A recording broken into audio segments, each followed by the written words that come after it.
Hosadiganta digital ಸುದ್ದಿವಾಹಿನಿಯ ರೇಷ್ಮೆ ರಾಜನೀತಿ ಈ ದಿನದ ಸುದ್ದಿ ವಿಶ್ಲೇಷಣೆ ಕಾರ್ಯಕ್ರಮಕ್ಕೆ ಸುಸ್ವಾಗತ. ಮೋದಿ ಸಿಡಿಸಿದ ಜಾತಿ ಗಣತಿ ಬಾಂಬ್.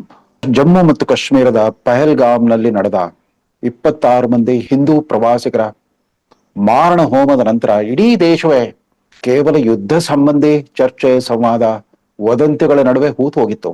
ಕಳೆದ 4 ದಿನಗಳಿಂದ ಪ್ರಧಾನಮಂತ್ರಿಯವರು ಎಡಬಿಡದಂತೆ ಅವರ ದೈನಂದಿನ ದಿನಚರಿಯೇ ವಿವಿಧ ಭದ್ರತಾ ತಂಡಗಳ ಜೊತೆಗೆ ಸಂವಾದ, ರಕ್ಷಣಾ ಸಚಿವರ ಜೊತೆಗೆ ಮಾತುಕತೆ, ಸಚಿವ ಸಂಪುಟದ ಭದ್ರತಾ ಸಮಿತಿ, ವಿಶೇಷ ಸಚಿವ ಸಂಪುಟ ಉಪಸಮಿತಿಯನ್ನು ಅದರ ಜೊತೆಗೆ ಚರ್ಚೆ, 3 ಸೇನಾಪಡೆಗಳ ಮುಖ್ಯಸ್ಥರ ಜೊತೆಗೆ ಚರ್ಚೆ ಇತ್ಯಾದಿ ಕೇವಲ ಭದ್ರತೆಗೆ ಸಂಬಂಧಪಟ್ಟ ವಿವಿಧ ವಿಶೇಷ ಸಮಿತಿಗಳ ಜೊತೆಗೆ ಚರ್ಚೆ ಸಂವಾದಗಳನ್ನು ನಡೆಸ್ತಾ ಇದ್ದಾಗ ಮತ್ತೊಂದು ಕಡೆ ಪಹಲ್ಗಾಮ್ ಹತ್ಯೆಗೆ ಕಾರಣರಾದ ಆ ಪಾತಿಗಳ ಹುಡುಕಾಟ ಮತ್ತೊಂದು ಕಡೆ, ಜೊತೆಗೆ ಪಾಕ್ಗೆ ಹೊಂದಿಕೊಂಡಿರುವ ಗಡಿ ಪ್ರದೇಶದ ಉದ್ದಕ್ಕೂ ಕೂಡ ಸಮರ ಸಿದ್ಧತೆ, ಬರೀ ಇವೇ ವಿಷಯಗಳಲ್ಲಿ ಮುಳುಗಿದ್ದಾಗ ನಿನ್ನೆ ಮಧ್ಯಾಹ್ನ ಇದ್ದಕ್ಕಿದ್ದಂತೆ ಕೇಂದ್ರ ಸಚಿವ ಸಂಪುಟದ ರಾಜಕೀಯ ವ್ಯವಹಾರಗಳ ಉಪಸಮಿತಿಯ ಸಭೆ ನಡೀತು.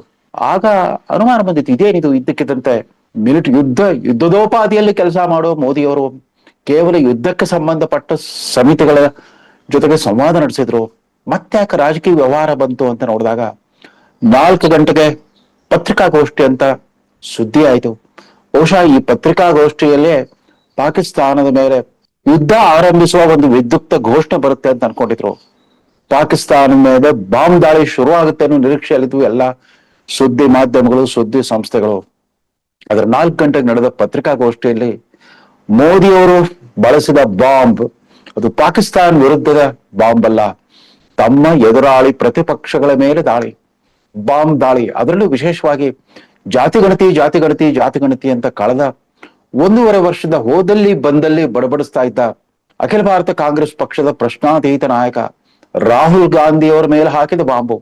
ಅದರ ಜೊತೆಗೆ ಇದ್ದಕ್ಕಿದ್ದಂತೆ ಕಳೆದ 6 ತಿಂಗಳಿಂದ ತಮ್ಮ ಸ್ಥಾನ ಭದ್ರತೆಗೆ ಧಕ್ಕೆ ಬಂದಿರುವಾಗ ಇದ್ದಕ್ಕಿದ್ದಂತೆ 7 ವರ್ಷಗಳಿಂದ ಹೂತು ಹೋಗಿದ್ದ ಕಾಂತರಾಜ್ ವರದಿ, ಅದರ ಪುನರ್ವಿಮರ್ಶಿತ ಜಯಪ್ರಕಾಶ್ ಹೆಗಡೆ ವರದಿಯನ್ನ ಕಪಾಟ್ನಲ್ಲಿ ಮುಚ್ಚಿಟ್ಟಿದ್ದನ್ನು ತೆಗೆದು ಮತ್ತೆ ಜಾತಿ ಗಣತಿ ಸುದ್ದಿ ಮಾಡ್ತಾ ಇದ್ದ ಕರ್ನಾಟಕ ಮುಖ್ಯ ಸಿದ್ದರಾಮಯ್ಯನವರು ಕೂಡ ಒಂದು ಗುರಿಯಾಗಿದ್ರು ಈ ಬಾಂಬ್ ದಾಳಿಗೆ. ಕೇಂದ್ರ ಸಚಿವ ಸಂಪುಟ ನಿನ್ನೆ ವಿಶೇಷ ತೀರ್ಮಾನ ತೆಗೆದುಕೊಂಡಿದೆ. ಮುಂಬರುವ ವರ್ಷದಲ್ಲಿ ಅಂದ್ರೆ 2026ರಲ್ಲಿ ಬಹುಶಃ ನಡೆಯಬಹುದಾದ ಸಾರ್ವತ್ರಿಕ ಜನಗಣತಿಯ ಸಂದರ್ಭದಲ್ಲಿ ಜಾತಿ ಗಣತಿಯನ್ನು ಕೂಡ ನಡೆಸ್ತೇವೆ ಅನ್ನೋ ಒಂದು ನಿರ್ಧಾರವನ್ನ ಪ್ರಕಟಿಸ್ಬಿಟ್ರು.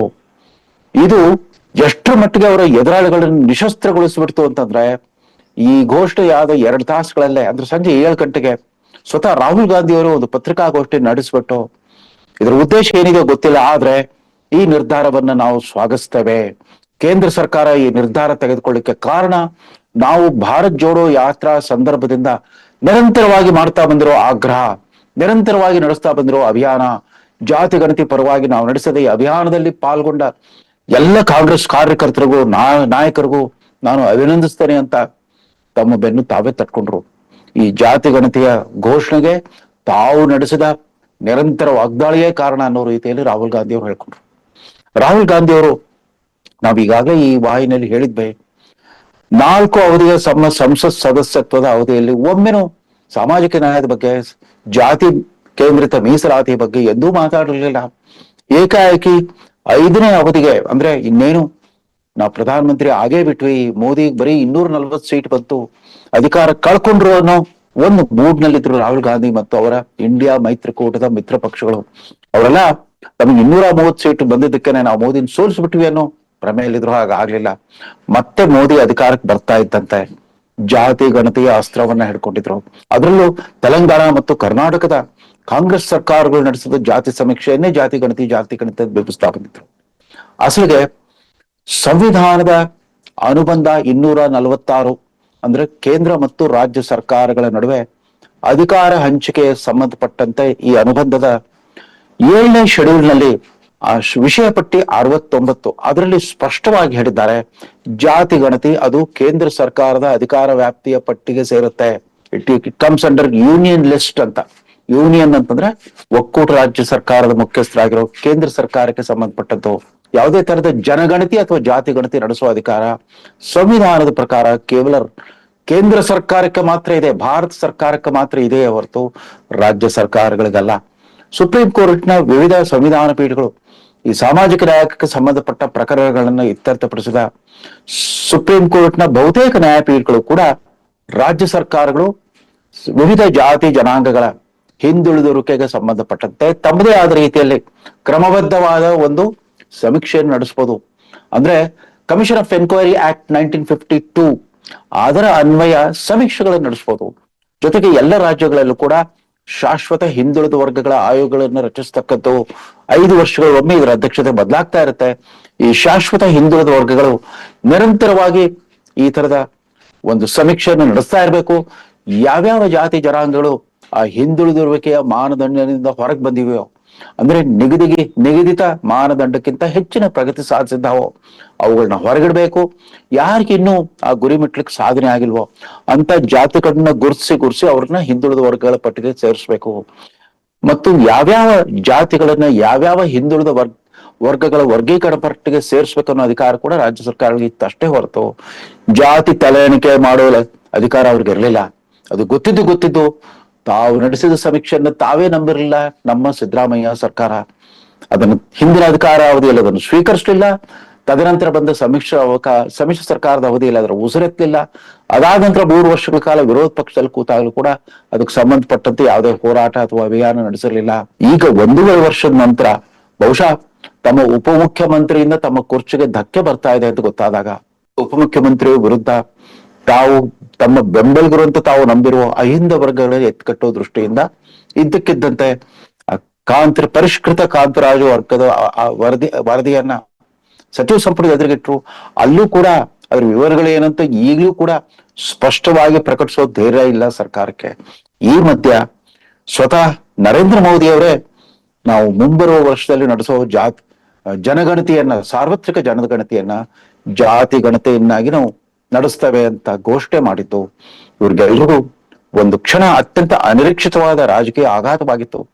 ಆದ್ರೆ ಅದನ್ನ ಬಚ್ಚಿಟ್ಕೊಳ್ಳದೆ ನಾವೇ ಕಾರಣ ಅಂತ ಅದಕ್ಕೆ ಅದರ ಸಮಸ್ತ ಕೀರ್ತಿ ಕಿರೀಟವನ್ನ ತಾವೇ ಹಾಕೊಳ್ಳೋ ಪ್ರಯತ್ನ ನಡೆಸೋರು. ಇರ್ಲಿ ಬಿಡಿ, ನಿಜಕ್ಕೂ ಅವರೇ ಕಾಂಗ್ರೆಸ್ ಪಕ್ಷದವರೇ ಜಾತಿ ಗಣತಿ ಕುರಿತಂತೆ ಮಾತಾಡ್ತಾ ಬಂದ್ರು. ಅಂದಾಗ ರಾಹುಲ್ ಗಾಂಧಿ ಅವರು ಸಮಸ್ಯೆ ಏನು ಅಂತಂದ್ರೆ ಈ ಜಾತಿ ಗಣತಿಯ ಒಂದು ಪ್ರಾಮಾಣಿಕ ಪ್ರಯತ್ನವನ್ನ ಮಾಡಿತ್ತು ಇನ್ನಾರೂ ಅಲ್ಲ, ಇವರ ಇಂಡಿಯಾ ಮೈತ್ರಿಕೂಟದ ಮೂಲ ಪ್ರತಿಪಾದಕ ಬಿಹಾರ್ ಮುಖ್ಯಮಂತ್ರಿ ಮತ್ತು ಸಮಾಜವಾದಿ ಮುಖ್ಯಮಂತ್ರಿ ಅನ್ನೋ ಖ್ಯಾತಿ ಪಡೆದಿರೋ ನಿತೀಶ್ ಕುಮಾರ್ ಅವರೇ ಪ್ರಪ್ರಥಮ ಬಾರಿಗೆ ಬಿಹಾರದ ಮುಖ್ಯಮಂತ್ರಿಯಾಗಿ ತಮ್ಮ ರಾಜ್ಯದಲ್ಲಿ ಯಾವುದೋ ಮುಚ್ಚುಮರೆಯಲ್ಲದೆ ಒಂದು ಜಾತಿ ಗಣತಿಯನ್ನು ನಡೆಸಿದ್ರು. ಅದರ ವಿವರಗಳನ್ನ ತಕ್ಷಣ ಪ್ರಕಟಿಸಿ ಬಿಟ್ಟಿದ್ರು. ಈ ನಿತೀಶ್ ಕುಮಾರ್ ಅವರೇ ಇಂಡಿಯಾ ಮೈತ್ರಿಕೂಟ ರಚಿಸಿದಾಗ ಈ ಜಾತಿ ಗಣತ ಪ್ರಸ್ತಾಪ ಮಾಡಿದ್ರು. ಆಗ ರಾಹುಲ್ ಗಾಂಧಿ ಅವರಾಗ್ಲಿ ಸೋನಿಯಾ ಗಾಂಧಿ ಅವರು ಬಾಯ ಬಿಡ್ಲಿಲ್ಲ, ಸುಮ್ಮನೆ ಕೂತಿದ್ರು. ಯಾಕಂದ್ರೆ ಈ ಜಾತಿ ಗಣತಿಯ ಕಾರಣದಿಂದಾಗನೆ ಬಿಹಾರ್ ಮುಖ್ಯಮಂತ್ರಿ ನಿತೀಶ್ ಕುಮಾರ್ ಹೆಸರು ಪ್ರಧಾನಮಂತ್ರಿ ಅಭ್ಯರ್ಥಿ ಪದವಿಗೆ ಮುಂಚೂಣಿಗೆ ಬಂದಿತ್ತು. ಅವತ್ತಿನ ದಿಲ್ಲಿ ಮುಖ್ಯಮಂತ್ರಿ ಕೇಜ್ರಿವಾಲ್ ಮತ್ತು ಪಶ್ಚಿಮ ಬಂಗಾಳದ ಮುಖ್ಯಮಂತ್ರಿ ಮಮತಾ ಬ್ಯಾನರ್ಜಿ ಇಬ್ರು ಕೂಡ ನಿತೀಶ್ ಕುಮಾರ್ ಹೆಸರನ್ನ ಪ್ರಧಾನಮಂತ್ರಿ ಪದವಿಗೆ ಬಿಂಬಿಸೋಣ ಅಂತ ಹೇಳಿದಾಗ ಇವರು ಮೌನವಾಗಿ ಕೂತಿದ್ರು. ಯಾವಾಗ ಅದು ಆಗದೆ ಹೋಗಿ ನಿತೀಶ್ ಕುಮಾರ್ ಅವರು ಇಂಡಿಯಾ ಮೈತ್ರಿಕೂಟ ತೊರೆದು ಮತ್ತೆ NDA ತೆಕ್ಕೆಗೆ ಬಂದ್ರು, ಅವರ ಜಾತಿ ಗಣತಿ ಅಜೆಂಡಾವನ್ನ ರಾಹುಲ್ ಗಾಂಧಿ ಅವರು ಹೈಜಾಕ್ ಮಾಡಿದ್ರು. ಅದಾದ ನಂತರ ಅದು ತಮ್ಮದೇ ಕಾಪಿ ರೈಟ್ ಅನ್ನೋ ತರ ಹೋದಲ್ಲಿ ಬಂದಲ್ಲಿ ಜಾತಿ ಗಣತಿ ಅವ್ರು ಯಾವ ಮಟ್ಟಿಗೆ ಗುಂಪಿನಲ್ಲಿ ಇದ್ರು ಅಂತಂದ್ರೆ ಇದುವರೆಗೂ ಈ ದೇಶದಲ್ಲಿ ಅದು ನಡೆದೇ ಇಲ್ಲ ಅಂತ ಪ್ರಯತ್ನವೇ ನಡೆದಿಲ್ಲ. ಹಿಂದುಳಿದ ಜಾತಿಗಳಿಗೆ ಎಲ್ಲೂ ಕೂಡ ಯಾವುದೇ ಅವಕಾಶ ದೊರೆತಿಲ್ಲ ಅನ್ನೋ ಗುಂಪಿನಲ್ಲಿದ್ರು. ಅವ್ರಿಗೆ ಗೊತ್ತಿಲ್ಲ ಕರ್ನಾಟಕ ಮಾಡೆಲ್ ಇಡೀ ದೇಶಕ್ಕೆ ಕೂಡ ಇವತ್ತಿಗೂ ಒಂದು ದಿಕ್ಸೂಚಿ ಆಗಿದೆ. ಇವತ್ತಿಗೆ 50 ವರ್ಷಗಳ ಹಿಂದೆ 1977ರಲ್ಲೇ ಲೋಕಸಭಾ ಚುನಾವಣೆಯಲ್ಲಿ ಇಂದಿರಾ ಗಾಂಧಿ ಅವರು ಸೋತರು ಕೂಡ ಮತ್ತೆ ಮುಖ್ಯಮಂತ್ರಿಯಾಗಿ ಮುಂದುವರೆದ ದೇವರಾಜ ಅರಸರು ಹಾವನೂರು ವರದಿ ಆದರ್ಶದ ಮೀಸಲಾತಿಯನ್ನು ಅವತ್ತೇ ಜಾರಿಗೆ ತಂದಿರು. ಹಾವನೂರು ವರದಿ ಜೀವೋ ಬಂದಿದ್ದು 1977ರಲ್ಲೇ. ಸಂವಿಧಾನದ ಅನುಬಂಧ 15(4) ಮತ್ತು 16(4). 15(4) ಅಂತಂದ್ರೆ ಶಿಕ್ಷಣ ಸಂಸ್ಥೆಗಳಲ್ಲಿ ಮೀಸಲಾತಿ, ಇತರ ಹಿಂದೂ ವರ್ಗಗಳಿಗೆ ಮೀಸಲಾತಿ. 16(4) ಅಂತಂದ್ರೆ ಸರ್ಕಾರಿ ನೌಕರಿಗಳಲ್ಲಿ ಮೀಸಲಾತಿ, ಇತರ ಹಿಂದುಳಿದ ವರ್ಗಗಳಿಗೆ ಮೀಸಲಾತಿ. ಪ್ರಶ್ನೆ ಇದ್ದಿದ್ದು ಇತರ ಹಿಂದುಳಿದ ವರ್ಗಗಳು ಯಾರು ಅನ್ನೋ ಪ್ರಶ್ನೆ. ಆಗ ಹಾವನೂರ್ ಆಯೋಗ ಇದಕ್ಕೆ ಸ್ಪಷ್ಟ ಉತ್ತರವನ್ನ ಕೊಟ್ಟಿತ್ತು. ತಾತ್ವಿಕವಾಗಿ ಅನೇಕ ಆಯಾಮಗಳನ್ನು ಚರ್ಚೆ ಮಾಡಿತ್ತು. ಭಾರತದ ಸಂದರ್ಭದಲ್ಲಿ ಜಾತಿಯೇ ವರ್ಗ, ಇದು ಶ್ರೇಣೀಕೃತ ವ್ಯವಸ್ಥೆ ಆಗಿರೋದ್ರಿಂದ ಕ್ಯಾಸ್ಟ್ ಇಸ್ ಕ್ಲಾಸ್ ಅನ್ನೋ ಸಿದ್ಧಾಂತವನ್ನ ಅವರು ಅನುಮೋದಿಸಿ ಅದಕ್ಕೆ ಸಂವಿಧಾನ ಪೀಠಗಳ, ಸುಪ್ರೀಂ ಕೋರ್ಟ್ನ ವಿವಿಧ ಸಂವಿಧಾನ ಪೀಠಗಳ ಒಪ್ಪಿಗೆಯನ್ನು ಪಡ್ಕೊಂಡಿದ್ದಾಗಿತ್ತು. ಹೀಗಾಗಿ ಕರ್ನಾಟಕದಂತಹ ರಾಜ್ಯದಲ್ಲಿ ಕಳೆದ 48 ವರ್ಷಗಳಿಂದ ಸರ್ಕಾರಿ ಮತ್ತು ಖಾಸಗಿ ವೃತ್ತಿ ಶಿಕ್ಷಣ ಸಂಸ್ಥೆಗಳಲ್ಲೂ ಕೂಡ ಇತರ ಹಿಂದುಳಿದ ವರ್ಗಗಳಿಗೆ ಮೀಸಲಾತಿ ಸಿಗ್ತಾನೆ ಬಂದಿದೆ. ಅಲ್ಲೆಲ್ಲ ಮೆರಿಟ್ ಕಮ್ ರೋಸ್ಟರ್ ಸಿಸ್ಟಮ್ ಅಂತ ಇರುತ್ತೆ. ಪ್ರತಿ ವರ್ಷ ಪ್ರವೇಶಾತಿ ಪಟ್ಟಿ ಪ್ರಕಟಿಸಿದಾಗ ವಿವಿಧ ಕಾಲೇಜುಗಳು, ಸಾಮಾನ್ಯ ಪದವಿ ಕಾಲೇಜುಗಳಾಗ್ಲಿ ಅಥವಾ ಈ ವೃತ್ತಿ ಕಾಲೇಜುಗಳಾಗ್ಲಿ, ಮೆಡಿಕಲ್ ಮತ್ತು ಇಂಜಿನಿಯರಿಂಗ್ ಕಾಲೇಜುಗಳಾಗ್ಲಿ, ಅವೆಲ್ಲವೂ ಕೂಡ ಈ ಮೀಸಲಾತಿ ಸೂತ್ರವನ್ನ ಪಾಲಿಸ್ತಾ ಬಂದಿವೆ. ಅದು ರಾಹುಲ್ ಗಾಂಧಿ ಅವ್ರಿಗೆ ಗೊತ್ತೇ ಇಲ್ಲ ಅಂತ ಕಾಣುತ್ತೆ. ನಾವು ಮತ್ತೊಮ್ಮೆ ಪುನರುಚ್ಚಾರ ಮಾಡೋದಾದ್ರೆ, ರಾಹುಲ್ ಗಾಂಧಿ ಮೆರಿಟ್ ಕೋಟಾ ಅಥವಾ ಮೀಸಲಾತಿ ಕೋಟಾದಿಂದ ಬಂದವರಲ್ಲ. ಅವ್ರ ಮ್ಯಾನೇಜ್ಮೆಂಟ್ ಕೋಟಾ, ಅವ್ರ ಕುಟುಂಬವೇ ಅವ್ರಿಗೆ ಆಸ್ತಿ. ಅವ್ರಿಗೆ ಹೊಟ್ಟೆಪಾಡಿಗಾಗಿ ಶಿಕ್ಷಣದ ಅಗತ್ಯ ಇರಲಿಲ್ಲ. ಅವರು ಹೊಟ್ಟೆಪಾಡಿಗಾಗಿ ಸರ್ಕಾರಿ ನೌಕರಿಗೆ ಅರ್ಜಿ ಹಾಕ್ಬೇಕಾಗಿರ್ಲಿಲ್ಲ. ಆ ಪ್ರತಿಷ್ಠಿತ ವಂಶದಲ್ಲಿ ಹುಟ್ಟಿದಾಗ್ಲೇ ಅವ್ರಿಗೆ ಎಲ್ಲ ಅವಕಾಶಗಳು ಹುಡ್ಕೊಂಡು ಬಂದಿವೆ. ಹೀಗಾಗಿ ಅವ್ರಿಗೆ ಗೊತ್ತೇ ಇರಲಿಲ್ಲ ಭಾರತದಲ್ಲಿ ಜಾತೀಯತೆ ಇದೆ, ಜಾತಿ ಆಧಾರಿತ ಅಸಮಾನತೆ ಇದೆ, ಅಸಮಾನತೆಯನ್ನು ನಿವಾರಿಸಲಿಕ್ಕೆ ಮೀಸಲಾತಿ ಅಸ್ತಿತ್ವದಲ್ಲಿದೆ, ಇದು ಯಾವುದು ಗೊತ್ತಿರಲಿಲ್ಲ. ಹೀಗಾಗಿ ನಿದ್ರೆಯಿಂದ ಎದ್ದು ಬಂದವರಂತೆ ಈ ಜಾತಿ ಗಣತಿಯ ಒಂದು ಅಭಿಯಾನವನ್ನ ನಡೆಸಿದ್ರು. ಈಗ ಮೋದಿ ಅವರು ಉತ್ತರ ಕೊಟ್ಟಿದ್ದಾರೆ. ಅದ್ಯಾಕೋ ಭಾರತೀಯ ಜನತಾ ಪಕ್ಷದವರು ಕಳೆದ 11 ವರ್ಷಗಳಿಂದ ಒಮ್ಮೆ ಆದ್ರೂ ಕೂಡ ಭಾರತದ ಪ್ರಥಮ OBC ಪ್ರಧಾನಮಂತ್ರಿಯೇ ನರೇಂದ್ರ ಮೋದಿ ಅನ್ನೋ ವಿಚಾರವನ್ನ ಯಾಕೆ ಎತ್ತಿ ಹೇಳಿರ್ಲಿಲ್ಲ? ಯಾಕಂದ್ರೆ ಸ್ವತಃ ಮೋದಿ ಅವರಿಗೆ ಗೊತ್ತಿದೆ, ಈ ಇತರೆ ತಳ ಸಮುದಾಯಗಳಲ್ಲಿ ಹುಟ್ಟಿದ ಒಬ್ಬ ಮಗುವಿಗೆ ಅಥವಾ ಒಬ್ಬ ಬಾಲಕನಿಗೆ ಯಾವ್ಯಾವ ಅಡೆತಡೆಗಳನ್ನು ಎದುರಿಸ್ಬೇಕಾಗತ್ತೆ ಅನ್ನೋದನ್ನ ಪ್ರತ್ಯಕ್ಷ ಅನುಭವದಿಂದ, ತಮ್ಮ ಬಡತನದ ಕಾರಣದಿಂದಾಗಿ, ತಮ್ಮ ಜಾತಿ ಕಾರಣದಿಂದಾಗಿ ಅವೆಲ್ಲವನ್ನು ಜೀರ್ಣಿಸ್ಕೊಂಡು ಬಂದು ಇವತ್ತು ರಾಷ್ಟ್ರದ ನಾಯಕತ್ವವನ್ನು ವಹಿಸ್ಕೊಂಡ್ರು ಮೋದಿ ಅವರಿಗೆ ಯಾರೂ ಸಾಮಾಜಿಕ ನ್ಯಾಯದ ಪಾಠಗಳನ್ನ ಹೇಳ್ಕೊಡ್ಬೇಕಾಗಿರ್ಲಿಲ್ಲ. ಇದಕ್ಕೆ ಸಂಬಂಧಪಟ್ಟಂತೆ ಮತ್ತೊಂದು ವಿಚಾರವನ್ನು ಇವರು ಪ್ರತಿಪಾದಿಸ್ತಾ ಬಂದಿದ್ದಾರೆ ರಾಹುಲ್ ಗಾಂಧಿ ಅವರು. ಜಿತನಿ ಆಬಾದಿ ಉತನಿ ಹಕ್, ಯಾವ್ಯಾವ ಜಾತಿ ಜನಾಂಗದ ಜನಸಂಖ್ಯೆ ಎಷ್ಟಿರುತ್ತೋ ಅಷ್ಟು ಪ್ರಮಾಣದ ಮೀಸಲಾತಿ ಕೊಡಬೇಕು ಅಂತ. ಅದು ಎಷ್ಟು ಅವ್ಯವಹಾರಿಕ, ಅಪ್ರಾಯೋಗಿಕ ಅನ್ನೋದು ಅವ್ರಿಗೆ ಅರ್ಥವಾಗ್ತಾ ಇಲ್ಲ. ಸ್ವತಂತ್ರ ಭಾರತದ ನಿರ್ಮಾಣದಲ್ಲಿ ದೊಡ್ಡ ಪಾತ್ರವನ್ನು ವಹಿಸಿರೋ ಪಾರ್ಸಿ ಸಮುದಾಯ, ಅವ್ರ ಜನಸಂಖ್ಯೆ ಎಷ್ಟು? ಕೇವಲ 70,000. ಭಾರತದ ಒಟ್ಟು ಜನಸಂಖ್ಯೆಯ 0.1% ಕೂಡ ಇಲ್ಲ. ಅಗಾಧವಾದ್ದನ್ನು ಸಾಧಿಸಿದ್ದಾರೆ ಆ ಪಾರ್ಸಿ ಸಮುದಾಯದ ಮೇಧಾವಿಗಳು. ಅವ್ರು ಯಾವತ್ತೂ ಕೂಡ ರಾಜಕೀಯ ಹುದ್ದೆಗಳಿಗಾಗಿ ಹಂಬಲಿಸಲಿಲ್ಲ. MLA ಮಿನಿಸ್ಟರ್ ಆಗ್ಲಿಕ್ಕೆ ಅವ್ರು ಹಂಬಲಿಸಲಿಲ್ಲ. ಈ ದೇಶದ ಸರ್ವಶ್ರೇಷ್ಠ ಕೈಗಾರಿಕೋದ್ಯಮಿಗಳಾಗಿ ಉತ್ಪಾದನಾ ಸಾಮರ್ಥ್ಯವನ್ನು ಹೆಚ್ಚಿದ್ರು, ಉದ್ಯೋಗ ನಿರ್ಮಾಣವನ್ನು ನಿರಂತರವಾಗಿ ಮಾಡ್ತಾ ಬಂದರು. ಈ ಕ್ಷಣಕ್ಕೂ ಕೂಡ ಇವತ್ತಿನ ಸೂಕ್ಷ್ಮಾತಿ ಸೂಕ್ಷ್ಮ ತಂತ್ರಜ್ಞಾನವನ್ನು ಕೂಡ ದೇಶದಲ್ಲಿ ಯಶಸ್ವಿಯಾಗಿ ಜಾರಿಗೊಳಿಸೋದ್ರಲ್ಲಿ ದೊಡ್ಡ ಪಾತ್ರವಿದೆ. ಜೊತೆಗೆ ಸುಪ್ರೀಂ ಕೋರ್ಟ್ನ ಸರ್ವಶ್ರೇಷ್ಠ ನ್ಯಾಯವಾದಿಗಳು, ಸಂವಿಧಾನ ಪಂಡಿತರುಗಳು ಎಲ್ಲರೂ ಕೂಡ ಆ ಪಾರ್ಸಿ ಸಮುದಾಯದಿಂದ ಬಂದವರು.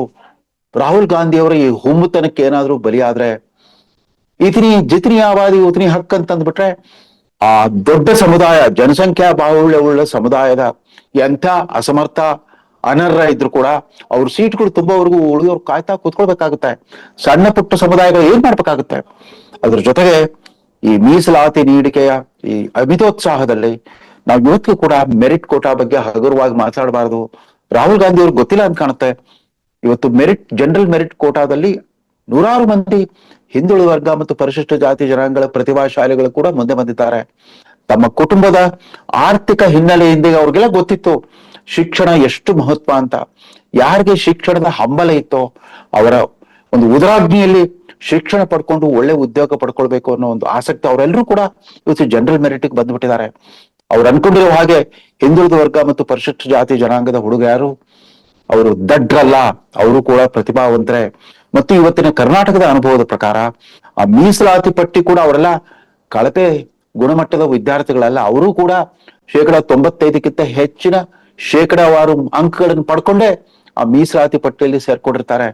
ಇದು ಕೂಡ ರಾಹುಲ್ ಗಾಂಧಿ ಅವ್ರಿಗೆ ಗೊತ್ತಿರ್ಲಿ. ಅದೇನೇ ಇರ್ಲಿ, ಮೋದಿ ಅವರು ಯಾವ ರೀತಿ ನೋಟ್ ಬ್ಯಾನ್ ಮಾಡಿದ್ರು, ಯಾವ ರೀತಿ GST ಅನುಷ್ಠಾನ ಮಾಡಿದ್ರು, ಯಾವ ರೀತಿ ನೂತನ ಶಿಕ್ಷಣ ನೀತಿಯನ್ನು ತಂದ್ರು, ಯಾವ ರೀತಿ ಈ ಡಿಜಿಟಲ್ ಪೇಮೆಂಟ್ ವ್ಯವಸ್ಥೆಯನ್ನು ತಂದ್ರು, ಅದೇ ರೀತಿಯಲ್ಲಿ ಜಾತಿ ಗಣತಿಯ ವಿದ್ಯುತ್ ಘೋಷಣೆಯನ್ನು ಮಾಡಿದ್ದಾರೆ. ಸಂವಿಧಾನಾತ್ಮಕವಾಗಿ ಕೇಂದ್ರ ಸರ್ಕಾರಕ್ಕಿರುವ ಅಧಿಕಾರವನ್ನು ಬಳಸಲಿಕ್ಕೆ ಒಂದು ತಮ್ಮದೇ ಆದ ಸೂಕ್ತ ಸಂದರ್ಭವನ್ನ ಆರಿಸ್ಕೊಂಡಿದ್ದಾರೆ. ಪಾಕಿಸ್ತಾನದ ಮೇಲೆ ಬಾಂಬ್ ಹಾಕ್ತಾರೆ ಅಂತಂದ್ರೆ ಪ್ರತಿಪಕ್ಷಗಳ ಮೇಲೆ ಬಾಂಬ್ ದಾಳಿ ಮಾಡಿಬಿಟ್ಟು ಅವ್ರನ್ನ ತಾತ್ವಿಕವಾಗಿ, ಸೈದ್ಧಾಂತಿಕವಾಗಿ ನಿರಾಯುಧರನ್ನಾಗಿಸ್ಬಿಟ್ಟಿದ್ದಾರೆ ನರೇಂದ್ರ ಮೋದಿ. ಈಗ ಹೇಳ್ತಾ ಈ ಸಂಚಿಕೆಯನ್ನು ಮುಗಿಸ್ತಾ ಇದ್ದೇನೆ. ನಮಸ್ಕಾರ.